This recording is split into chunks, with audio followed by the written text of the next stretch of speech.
Right, this is lesson number 3, all to do with ratios, rounding, estimating, and proportion. So let's start with the ratio bit. What is a ratio? A ratio is sharing something out. For example, if you've got £400 and you want to share it between person A and person B, um, you can have the ratio at, say, 1 to 3. That means every £1 A gets, B gets £3. B is always 3 times more than what A is. We'll come back to that in a second to work out that. But first, that's how a ratio is written out. And the first part, without knowing what to do for it, is to reduce the ratio. You might get a ratio question where you have to reduce big numbers. Say you've got 10 to 20 as a ratio, and you would be expected in a standalone question just to reduce that to the smallest numbers. It's pretty much the same as fractions, where you'd reduce that by dividing both by the same number to get 3/4. Yeah, it's the same thing. So we're finding an equivalent ratio. So we can divide both of these by 10 to get a ratio of 1 to 2. So we've reduced that to the smallest number. Just do another one of those. 35 to, I don't know, 5. Yeah. So we can divide both by 5. So divide both by 5. So that will give us 1 on that corner, that side. And that gives us 7 on that side. So that's reducing ratio. So let's go back to this £400 we're sharing out. So if we've got £400 and we want to share it out between A and B in the ratio of 1 to 3, yeah, what we need to do is add the ratio parts together so that you've got 4 parts all together. Then we need to find the value of each ratio part. So you take the total amount that you're given and you divide that by 4, which equals 100. So this is now the value.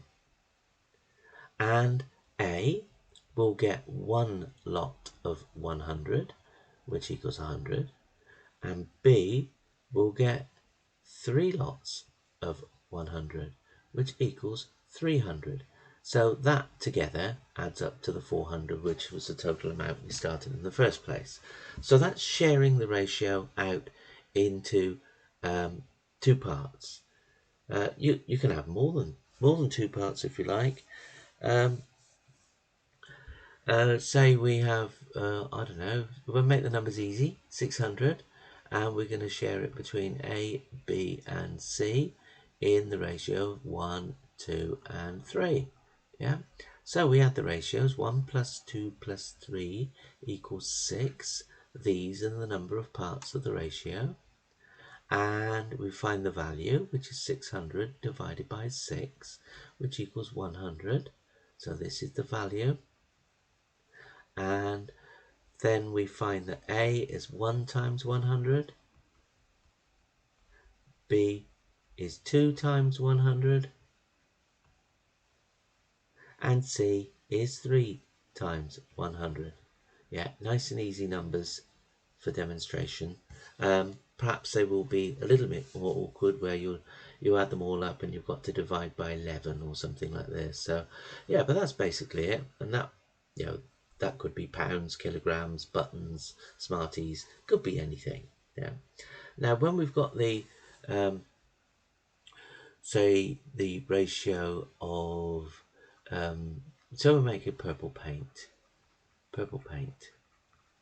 and that is made by mixing red and blue in the ratio of 2 to 3.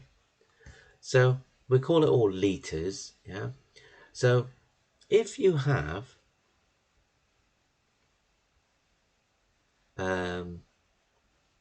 20 litres of red, yeah, The question then could be, well, how much blue do you need? And how much purple paint can you make when you mix them all together? So we take the 20, put it up there, and so the 20 is represented by 2 parts of the ratio. So if you go 20 divided by 2, which equals 10, so this is the value of each part of the ratio. Now, the blue is 3 parts, so 3 times 10 equals 30 litres. So you're going to use 20 litres of red and 30 litres of blue, add them together, 20 plus 30 equals 50 of litres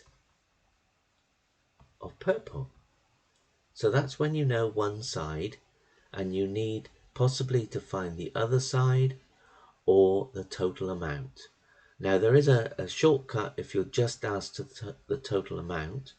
If we've worked out the value is 10 and we've got 5 parts of the ratio altogether, so you can just multiply that by 5 to get you 50 litres. And that's if you don't have to find out the other side. You can just go straight from one side to the total of purple. Right, then we go back to this reducing. This is a special kind of reduction. This is reducing to the 1 to the n. Now n is any number, and this is for us to determine what that number is. So if we have a ratio of 4 to 3, and we have to reduce it to 1 to the n, what we do is we look at, if we were reducing this from 4 to 1, we would have to divide by 4. So we have to divide this side by 4 as well, and 3 divided by 4 is 3/4, just 3 divided by 4. You don't need to work out what that is as a decimal, it doesn't matter, and this side is going to be 1.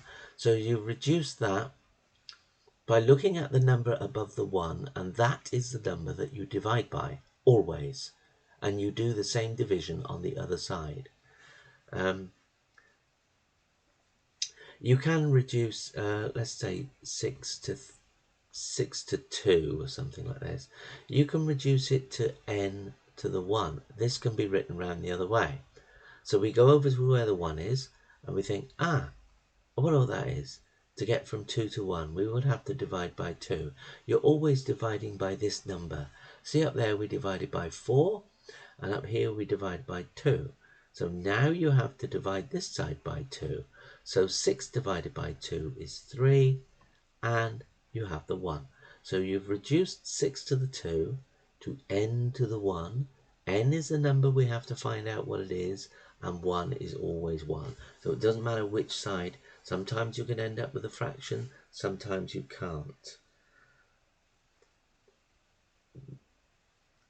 Right, that's that little bit. Let's have a look at a question. So we've got Ben, Graham, and Pam. Now their ages are in the ratio of 5 to 3 to 1. So Graham is 3 times older than Pam, and Ben is 5 times older than Pam. That's it. Now, if their total ages are, in this example, 108 years, how old are they all? How old are they all? The actual question just asks for Graham, but we'll do everybody. So this is like sharing out 108 years between these 3 people. So first of all, 5 plus 3 plus 1 equals 9. 9 parts.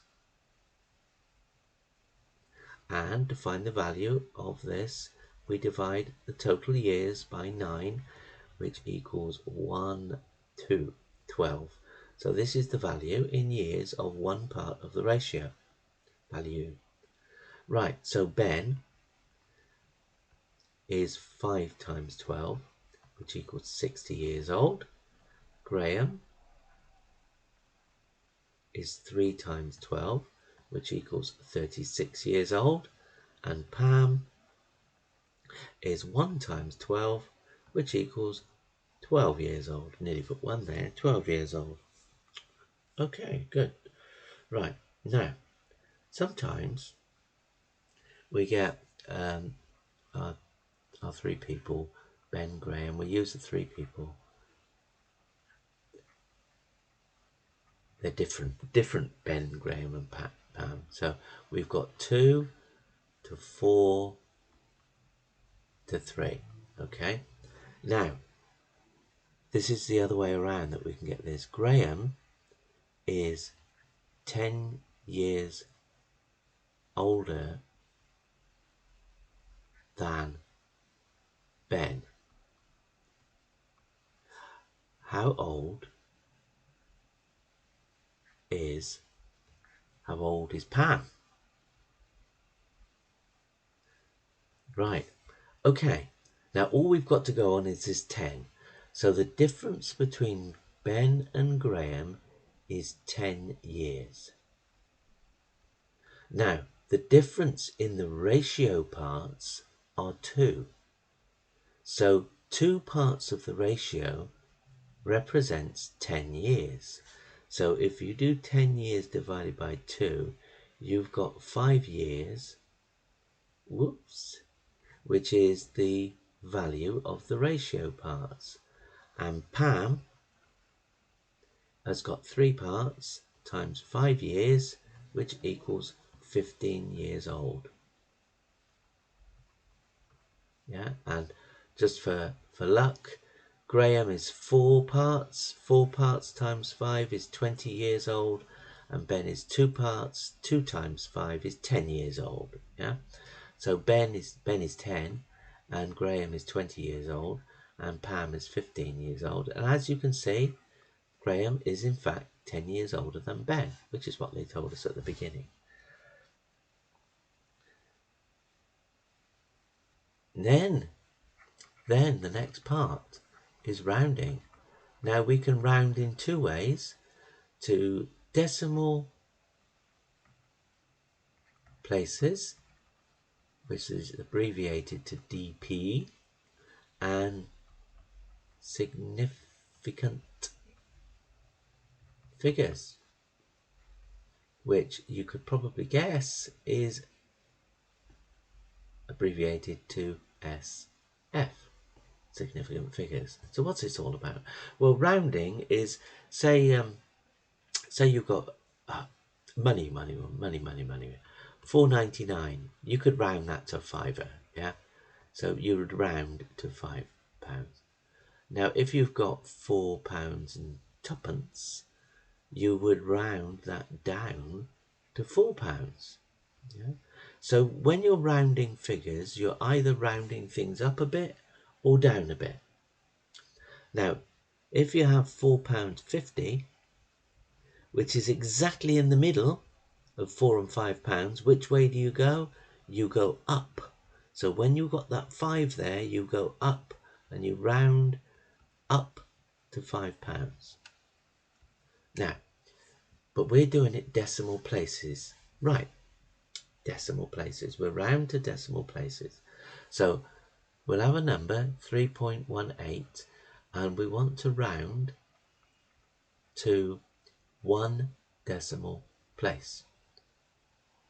So what you do is you look at these numbers, 1 and 8, and that is the first decimal place, and that one is the second decimal place.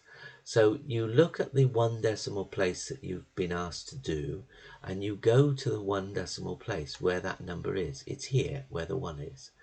Then you look to the right of that 1 decimal place and see what this number is. So if it's 5 or more, you go up.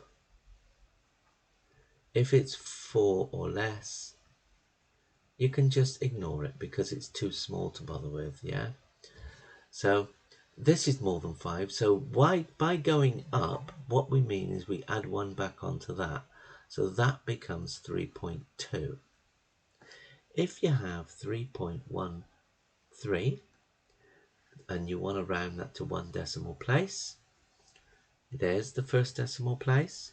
You go to the right. 3, it's less than 5, so we ignore it, and it goes down to 3.1. And it's always a good idea to put after your answer that you have actually done that to one decimal place. So we can do the same thing to two decimal places, 4.874. Now we want to round that to two decimal places. So we look at the second decimal place, which is there, and we go to the right, and that's less than 5, so we ignore it, and that is 4.87 to two decimal places. And if we have 4.876 and we want to round that to two decimal places, what we do is we go to the second decimal place, go to the right. Oh, that's more than 5, or 5 or more, so we add 1 back on, and we got 4.88, and that's to two decimal places. And usually the questions ask you to do it to two decimal places.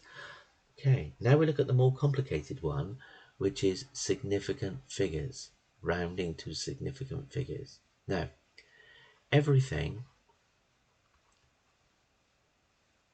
after the zeros is significant. And if there is a 0 in the middle,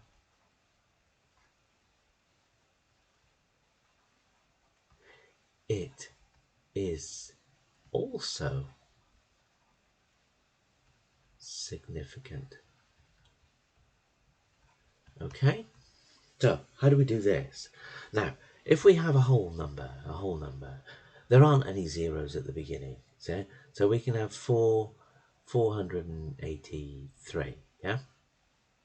So there are no zeros at the beginning. That makes this the first significant figure, the second significant figure, the third significant figure, yeah? So let's round this to 2 sig fig, yeah? So we look at the second significant figure, yeah? The 2 tells us to go to the second. We go to the right, that's less than 5, so we ignore it. 4, 8, but we can't ignore it completely, just throw it away. We must put a 0 in there to keep the number the same value. We couldn't round 483 down to 48, it would be silly. So it has to be 480. Now, about going up,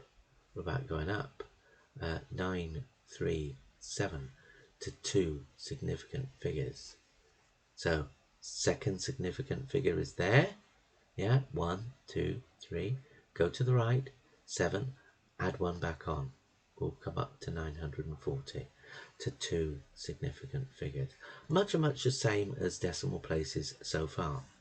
Now, when we come to decimal numbers, then all these zeros we talked about just then comes into play. 0.384, yeah? So let's round this to two significant figures. Now remember, all the zeros at the beginning do not count, yeah? So this is the first, and this is the second, and this is the third. So we go to the second significant figure, to the right, it's less than 5, so we lose it. So the answer is 0.0038. And there's no need to put the 0 on the end because it's after a decimal point.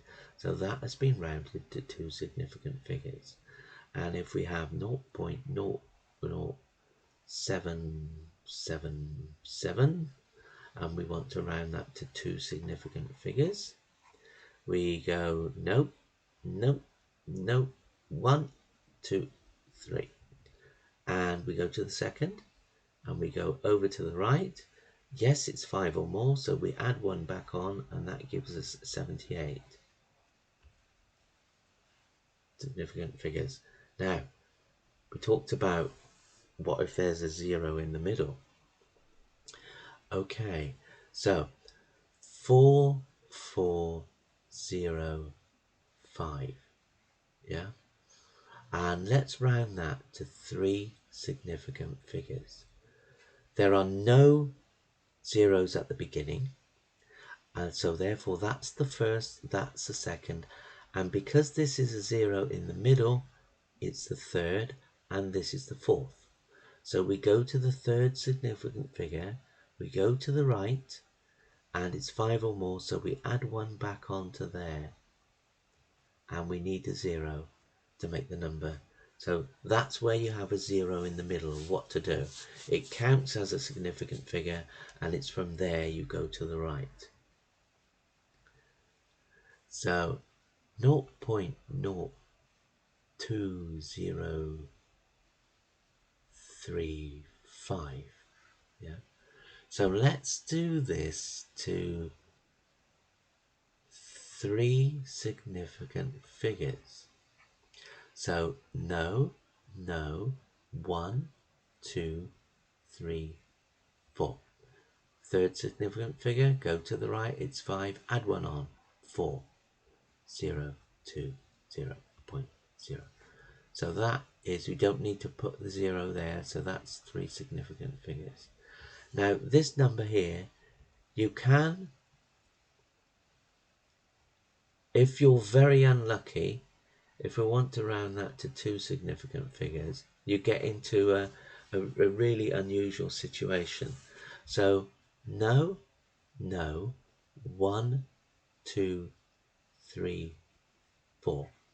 Go to the second significant figure, which is a 0. Go to the right, and it's less than 5, so you ignore everything after that, even ignore the 5. So the answer is going to be 0, 0, 2, and this time you have to put the 0 in that because it is the second significant figure. Ordinarily you don't put these zeros at the end, but in this one particular case you have to. Right, then we did estimating. These are big lessons. These are big lessons. Estimating.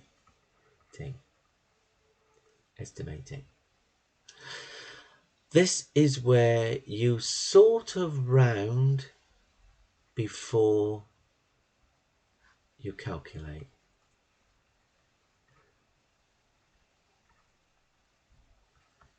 For example, if you're running around the supermarket and you've got $4.99 and $3.98, and this is money by the way, and £1.05 or something like this, and you think you want to estimate how much this is going to cost, you'd round that to £5, you'd round that to £4, and you'd round that one down to £1, and then you think, well, this is going to cost about £10.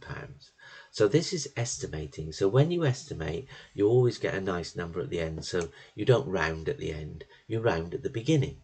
And the word estimate always comes in the question. So let's have a look at an estimate example that I can give you. I'll make these up. Or could I? Could I? I suppose I could, yeah. So 27 times 2.1 divide by 12.6. Okay. Now, what you've got to do with your estimating is to make the numbers so easy that we're going to be able to divide without using a calculator. This will probably be in a non-calculator paper. Do not work this out exactly. You will get nothing for it. So I'm going to round that to 30. I'm going to round that to 2. And that's going to give me 60 at the top. So I want something that's going to divide into 60 nicely. Now normally when you round this number here, you might be tempted to go up to 13 because it's 12.6. But if I try and divide that by 13, it's not going to happen. it's going to be a messy number. So I'm going to round that down to 12 so that I've got 60 divided by 12, which equals 5. So there are no hard and fast rules about how you round. You just need to make the numbers as easy as possible when you're rounding. If I can just bear with me a minute, I'll try and find an example of rounding. 18. See whether I can get a number from a book. Okay, so here we go. Here's one out the book. So we've got some proper numbers. 42.6 times 12.1 and 7.9. Now, first of all, I'm thinking, I'm going to make that bottom 8. So I need something that I can divide easily by 8. So could I do 42 times 12? Now this means I have to go over here and go 42 times 12. 2 to 4 to the 8 to 4. You see how I'm doing extra work here? 504. Now 504 divided by 8, 6 eighths of 48. 504 divided by 8. Let's do that. 504 divided by 8. So 6 eighths of 48, 2 over, and 3 eighths. So that does work out as a whole number, but it was a bit awkward, wasn't it? I had to do a multiplication and a division. Now, what I could have done, and I think probably this is what they're expecting you to do, is think on your feet, is instead of rounding to 42 times 12, you would probably round to 40 times 12 divided by 8. So that gives me 480 divided by 8, which is 60, which is much easier to do. I didn't have to do the extra calculations. So this, I would suspect, would be a better way to go. Although, in reality, this is also correct. But this is the better way. Okay. Last bit was direct and inverse proportion. Okay, direct and inverse proportion. Right, what does this mean? Direct and inverse proportion. When things are in proportion, for example, if we're buying bananas, yeah, and we've got the total price. Now the total price is determined by the number of bananas we buy. And say the bananas are £1 each, yeah?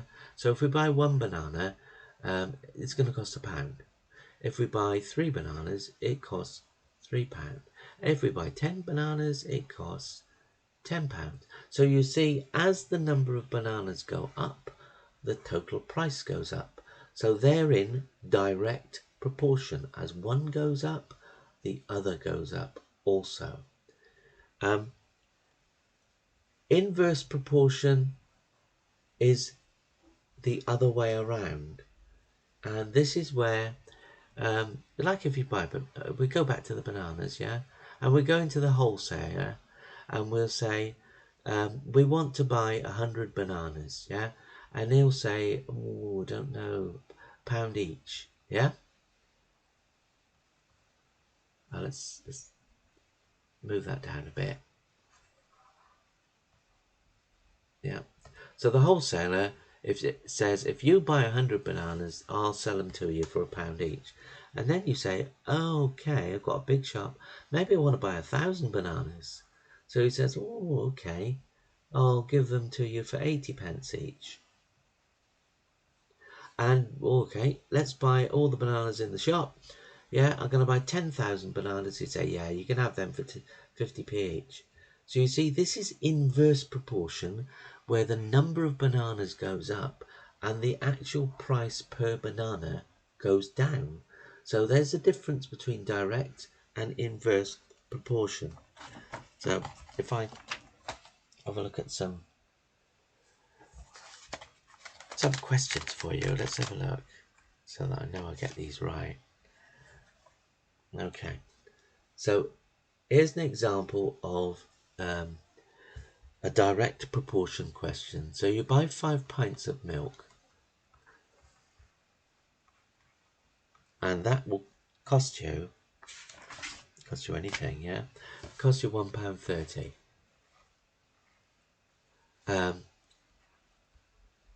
How much is 3 pints? So what you do is you find for one. Find out how much 1 pint costs. Yeah, and then you can multiply it up by 3. So we take I'm going to do it in pence, 130 pence, and divide by 5. So divided by 10 is 13, so that's 26 pence each. And if we want to know what 3 pints are, it's 3 times 26. 3 sixes are 18, 3 6, 78 pence. 78 pence, yeah? So find for 1, because this is direct proportion. The more pints of milk you buy, the more it's going to cost you. So both the pints are going up and the cost is going up. Yeah, the fact that we're only getting 3 pints doesn't matter. It's still direct proportion. Direct proportion. Okay, we like this one. So this was Emma. This is a long one. Emma is giving out leaflets. She's giving out leaflets, yeah? And she gets paid for each leaflet she hands out. And she knows that if she does 300 leaflets, she gets £2.40. Now, a bit of a twist on this one. We want to know how many leaflets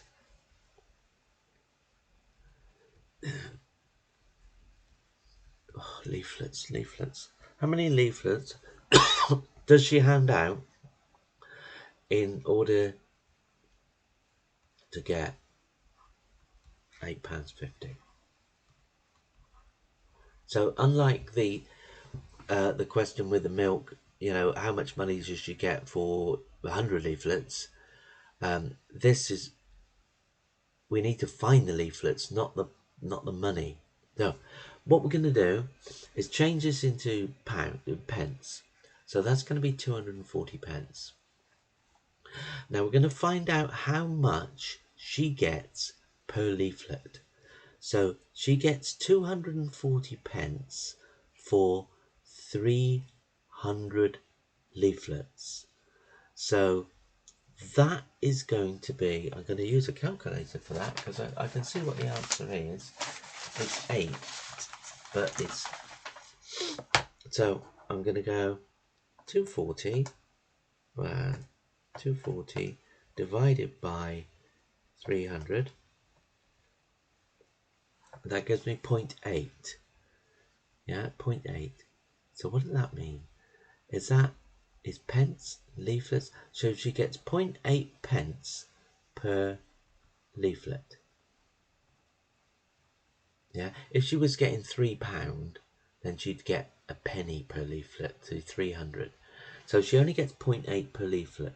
Now, if she earns 850 pence, if we divide that by 0.8, we will find out how many leaflets she has to hand out in order to get £8.50, and it comes up as 1062.5 leaflets. Now, she's not going to hand out half a leaflet. She's got to, if she hands out 1062, she won't get enough. So we're going to round this answer up to 1063 leaflets. That is examples of direct proportion.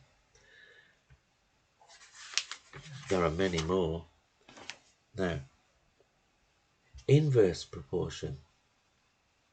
Inverse.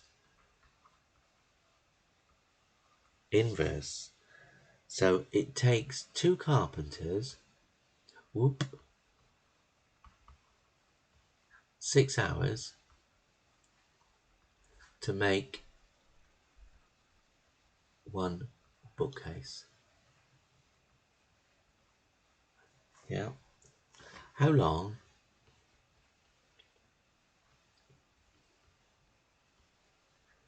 does it take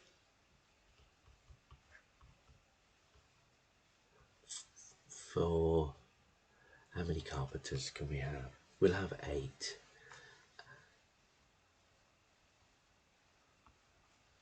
How long does it take for 8 carpenters? This is 1 bookcase, yeah, 1 bookcase. So now this is inverse, because the more carpenters you throw at the job, the quicker it will be. So carpenters go up and the time comes down. You make the assumption, if they ask you that all carpenters work at exactly the same pace. So let's find out how many hours work it takes to make a bookcase. So we've got 2 carpenters that are both working 6 hours each, yeah, at the same time though. So it takes 12 hours to make a bookcase.